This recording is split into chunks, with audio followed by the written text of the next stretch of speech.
तर good evening guys, मी बाराणी rider म्हणजे तुमचा अक्षय घेऊन आलो एक नवीन व्हिडिओ जो की होणार आहे माझ्या बाईकच्या मॉडिफिकेशनचा. की त्याचा रिव्ह्यू कसा आहे, ते तुम्ही लावलं पाहिजे किंवा नाही लावलं पाहिजे, त्याची कॉस्ट आणि ते कुठे भेटेल, किती रुपयात भेटेल, हे सगळ्यांची तुम्हाला आज या व्हिडिओमध्ये बघायला भेटणार आहे. तर कंटिन्यू राहा व्हिडिओमध्ये, तुम्हाला बघायला भेटेल ह्या बाईकमध्ये काय मॉडिफिकेशन केलेलं आहे किंवा काय करायला पाहिजे किंवा काय नाही करायला पाहिजे, हे सगळं तुम्हाला या व्हिडिओमध्ये बघायला भेटेल. तर आपण स्टार्ट करूया की बाईक किती हजार किलोमीटर झालेली. माझी बाईक ही झालेली आहे 27,000 किलोमीटर. 1 year 2 months झालेले आहे बाईकला. आणि त्याच्यानंतरचा हा रिव्ह्यू देतोय, म्हणजे लॉंग टर्म रिव्ह्यू. हा म्हणजे 1.5 year अँड अराउंड 27,000 किलोमीटर हा जो रिव्ह्यू होणार आहे हा याच्या बेसवरती होणार आहे की मी काय मॉडिफिकेशन केलेले आहेत, त्याच्यामध्ये तुम्ही करायला पाहिजे किंवा नाही पाहिजे. तर ह्या सगळ्या मॉडिफिकेशन तुम्हाला बघायला भेटणार. तर चालू करूया, स्टे ट्यून. तर या पहिले आहे ही जी विंडशील्ड आहे ही विंडशील्ड मी घेतलेली वायझर ब्रोज वरून. पण मी तुम्हाला रेकमेंड करणार नाही. का रेकमेंड करणार नाही ते सांगतो तुम्हाला याचे रिझन. या इकडे हे बघा, इथे थोडासा क्रॅक आलेला आहे आणि हा क्रॅक जनरली ही माझी दुसरी वायझर ब्रोजची शील्ड आहे. तर याच्यामध्ये प्रॉब्लेम असा होतो की ही मला माहित नाही टाइम ऑफ द पिरियड मध्ये काय होतं काय माहित नाही, पण ह्या क्रॅक जायला चालू होतो. याच्यापेक्षा मार्केटमध्ये चांगले ऑप्शन्स आलेले आहेत. मोटो ट्राईब म्हणून आलेला आहे, त्याचं पण एकदा चेकआउट करा तुम्ही. त्याच्या पण विंडशील्ड जबरदस्त आहे. त्याचा मी आता आहे म्हणून लावला नाही, पण माझी नेक्स्ट जी मॉडिफिकेशन होणार आहे तर तीच होणार आहे. त्याच्यानंतरचा लावलेला आहे मी हेडलाईट. आता जे CB200 वापरतात त्यांना माहिती आहे, ही लाईट फक्त लाईटच आहे. लाईटच्या नावाखाली धप्पा आहे, धप्पा कलंक आहे. तर ही जी हे आहे मी शो साठी लावलेलं. बाईक थोडीशी आपण काय बोलतो की थोडीशी अनकम्प्लीट वाटते म्हणून मी हे लावलेलं. तर हे मी घेतलेलं लेजेंडरी कस्टमचं. तर हे मला अराउंड पडलेलं 1150 रुपयाला अमेझॉन वरती. तर हे तुम्ही एकदा चेकआउट करू शकता. मला माहित नाही आता स्टॉक मध्ये आहे का नाही, पण ज्यावेळेस मी घेतलं त्यावेळेस स्टॉक मध्ये होतं. तर थर्ड मॉडिफिकेशन जे माझं आहे ते आहे या इकडून, ते आहे माझ्या या क्रॅश गार्डचं. हे क्रॅश गार्ड मी थोडंसं लोकल बसवलेलं. त्यावेळेस एवढं काही मार्केटमध्ये नव्हतं मला माहित नाही, पण मला जो भेटला तो मी लावला. पण हा अजून क्रॅश मधून वाचलेलो आहे याच्यावर, तरी पण अजून हा आहे असाच आहे. त्याच्यानंतरच आहे हे मला काहीतरी 3200ला पडलेलं. आता तुम्ही चेकआउट करू शकता, पुण्याला भेटतं नानापेठ मध्ये. त्याच्यानंतरची मॉडिफिकेशन माझी आहे ती आहे ही फॉगलाईट. फॉगलाईट दाखवा जरा. हा, ही फॉगलाईट आहे HG मर्सिडीज. व्होल्टेज आता मला सध्या सांगता नाही, माझ्या लक्षात नाही किती व्होल्टेज काय आहे. हा जबरदस्त मॉडिफिकेशन. हा मॉड तुम्ही बाईकवरती 100% करायलाच पाहिजे. जेणेकरून काय होणार आहे, तुम्हाला तुमची जी हायवे राईड आहे, नाईट राईड आहे ती खूप चांगली आणि मस्त होऊन जाते. याने जो सेफ्टी असते आपल्या बाईकची रात्रीमध्ये चालवण्यासाठी, जे की खड्डे वगैरे हे काय जस्ट नॉर्मल स्टॉक लाईट मध्ये दिसत नाही, तर ह्याच्यामध्ये चांगले असतात. आणि याच्यामध्ये 2 मोड येतात, दाखवतो तुम्हाला. या इकडून पुढे हा आहे माझा स्टॉक मोड. तर हे बघा,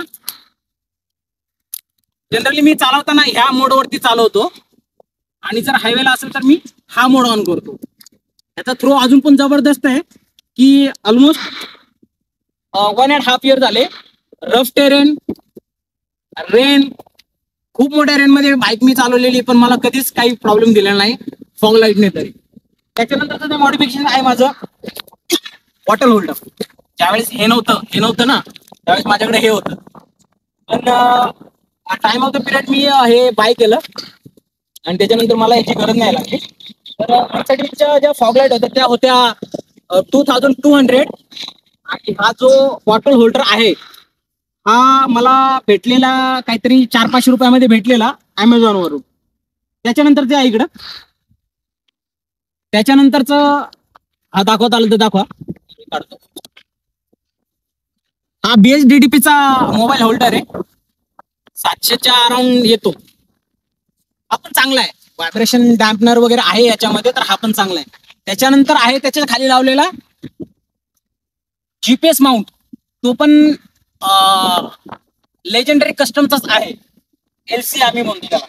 तर लेजेंडरी कस्टमचा तो पण आहे, त्याचा पण रिव्ह्यू जबरदस्त आहे. म्हणजे तुम्ही लावा, तुम्हाला तो जो आहे व्ह्यू तो खूप चांगला देतो. म्हणजे आता दुसरं बाकीचं स्टॉक हँडलवर जर लावलं तर तुम्हाला असं करून बघावं लागतं जरा जास्त, त्याच्यामुळे तुमचं पुढचं जे अटेन्शन आहे ते थोडंसं डिस्टर्ब होतं.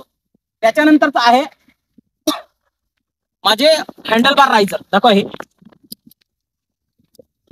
जे हँडल बार रायझर आहेत, तर हे आहेत कार्बन रेसिंग. आणि हे मी त्यांच्या वेबसाईटवरती मला भेटलं नाही, तर मी तुम्हाला एक सांगतो वेबसाईट कुठे भेटेल ते. रायडर्स जंक्शन वरती भेटा तुम्ही, तुम्हाला हे भेटून जाईल. आणि हा मस्ट हॅव आहे. जर तुम्ही लॉंग टुरिंग करत असाल तर बाईकला हे लावलेलं कधी पण बेटरच आहे. तर ह्या तुम्ही मॉड करू शकता 100%. त्याच्यानंतरचं आहे हजार्ड फ्लॅशर. हजार्ड फ्लॅशर दाखवतो तुम्हाला या इकडे. तर हजार्ड फ्लॅशरचा विषय काय आहे, काही जण म्हणतात की हजार्ड फ्लॅशर हे छपरी लावतात, पण छपरी नाही लावत. हजार्ड फ्लॅशर टाइमला जो यूज करतो तोच खरा रायडर. नाहीतर मी चाललोय टेरेन मध्ये किंवा चाललोय ट्रॅफिक मध्ये आणि मी लावले ते झाकझुक झाकझुक झाकझुक झाकझुक नाही. मी जर तुम्ही मोस्ट ऑफ द माझ्या व्हिडिओमध्ये जर बघसाल तर पुढे मला जर अनक्लिअर एरिया असेल किंवा डस्ट असेल किंवा जर फॉग असेल तरच मी तो ऑन करतो. तर हा मी दाखवतो तुम्हाला. हा पण HGCचाच आहे. जर बघसाल तुम्ही तर याच्यामध्ये 22 मोड्स आहे आणि भारी आहे हा पण मॉड, तुम्ही बघू शकता. त्यावेळेस पण तुम्ही पण लक्षात ठेवा, ज्यावेळेस तुम्हाला असं वाटतं खरंच की मी स्वतः कोणासाठी तरी हजार्ड बनवू शकतो, त्यावेळेसच हजार्डचा यूज करा. अदरवाईज यूज करू नका, लोक तुम्हाला छपरी समजतील. ओके. त्याच्यानंतरचा या इकडं, त्याच्यात सगळ्यात भारी वाटतो की काल व्हिडिओ आलेला आहे, तुम्ही बघितला असेल तर एकदा नीट जाऊन बघा. तर हा जो आहे हा आहे मोटोटॉर्कचा हँडल बार. तर मोटोटॉर्कचा हँडल बार याची खासियत अशी आहे की जर तुम्ही लॉंग टुरिंग करत असाल, आपला जो स्टॉक हँडल आहे तो थोडासा बारका आहे, जो की हॉर्नेटचा त्यांनी फक्त वरती हँडल बार रायझर दिला आणि त्याच्यावरती लावलेला आहे. त्याच्यामुळे काय होतं, ज्यावेळेस तुम्ही बसता त्यावेळेस तुमचा हात ज्यावेळेस पोहोचतो त्यावेळेस ना, या तुम्हाला दाखवतो, पुढून या पुढून. आता तुम्ही बघसाल हा माझा पोस्चर आहे. हा जर पोस्चर बघितला तर स्टॉक हँडल आहे तो असा धरावा लागतो तुम्हाला, असा. आणि तो हा असा धरावा लागतो. तर याने काय आहे, तुमची राईड क्वालिटी आहे ती जबरदस्त होऊन जाते. आणि हा मला पडलेला विथ शिपिंग 2100ला. तर हा तुम्हाला मोटोटॉर्कच्या वेबसाईटवरती भेटून जाईल. नसेल भेटत तर मला DM करा, मी तुम्हाला नक्कीच त्याची लिंक देईन. त्याच्यानंतरच आहे ऍडव्हेंचर मिरर. आता याला ऍडव्हेंचर म्हणतात का तुम्हाला सांगतो. या इकडं हा ऍडजस्टेबल आहे. याला तुम्ही कसंही फिरवा, असं फिरवा, असं फिरवा, कसंही फिरवा.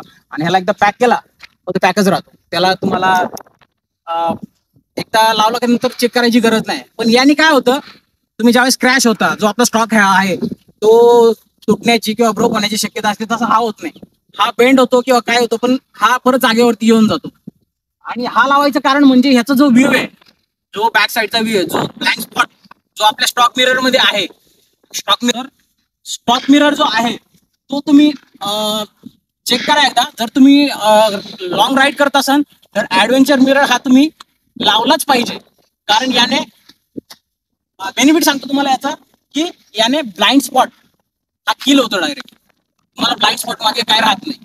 ज्यावेळेस तुमचा इकडचा पूर्ण एरिया आहे हा असा, जो आपल्याला ब्लाइंड स्पॉट दिसतो हा पण कव्हर करून पूर्ण कव्हर आहे, जो डिवायडर पर्यंत असतो तो एरिया कव्हर होतो.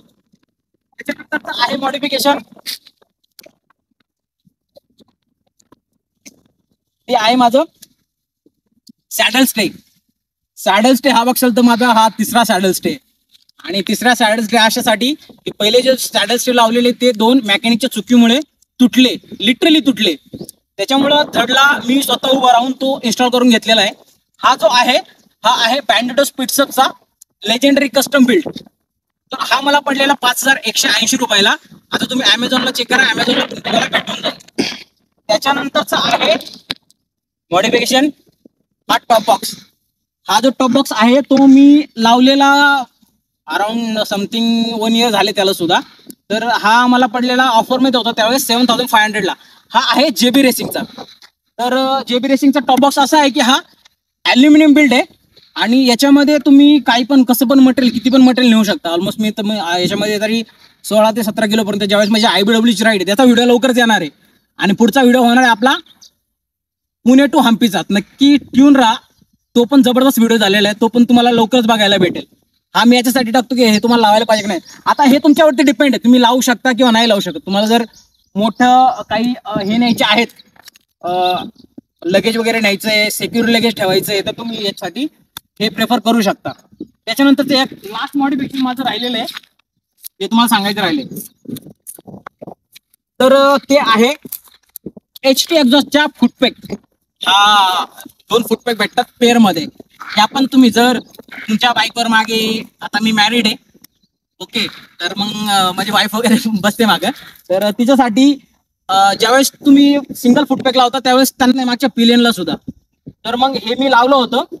तर हे पण तुम्ही लावलं पाहिजे.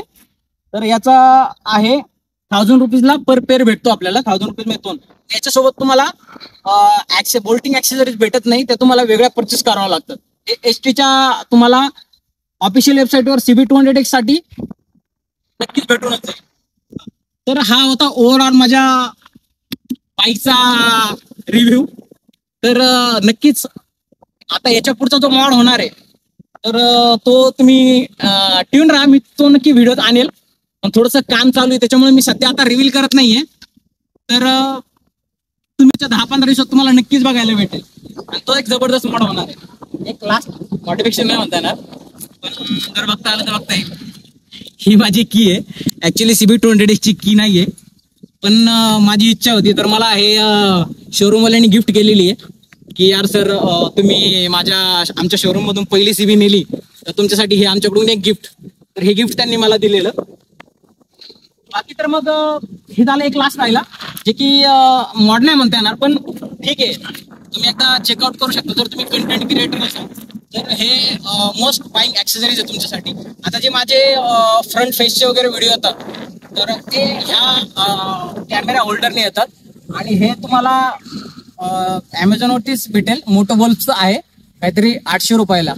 आणि जो कॅमेरा आहे माझा, तो आहे DJ Action 4, जो की त्याने माझा कंटेंट शूट होतो. तर तो ऑलमोस्ट 33,000 पर्यंत मला पडलेला, आता थोडासा कमी आहे. हे होते सगळे माझे ओव्हरऑल बाईकचे मॉडिफिकेशन्स. आता याच्यामध्ये मॉडिफिकेशन्स जे बघा, तुम्हाला तुमच्या रायडिंग स्टाईलनुसार तुम्ही त्या ऍक्सेसरीज कन्सिडर केल्या पाहिजेत. त्याच्यानंतर बाकी सगळं तुमच्यावरती, तुम्ही काय करता काय नाही. पण माझ्या बाईकमध्ये मी या सगळ्या ऍक्सेसरीज इन्स्टॉल केल्या, जेणेकरून माझी राईड ही खूप कम्फर्टेबल झाली. तर हा होता माझा ओव्हरऑल राईड मॉडिफिकेशनचा रिव्ह्यू. तर व्हिडिओ आवडला असेल मित्रांनो, तर चॅनलला लाईक करा, शेअर करा आणि सबस्क्राईब करा. व्हिडिओ येतच राहतील.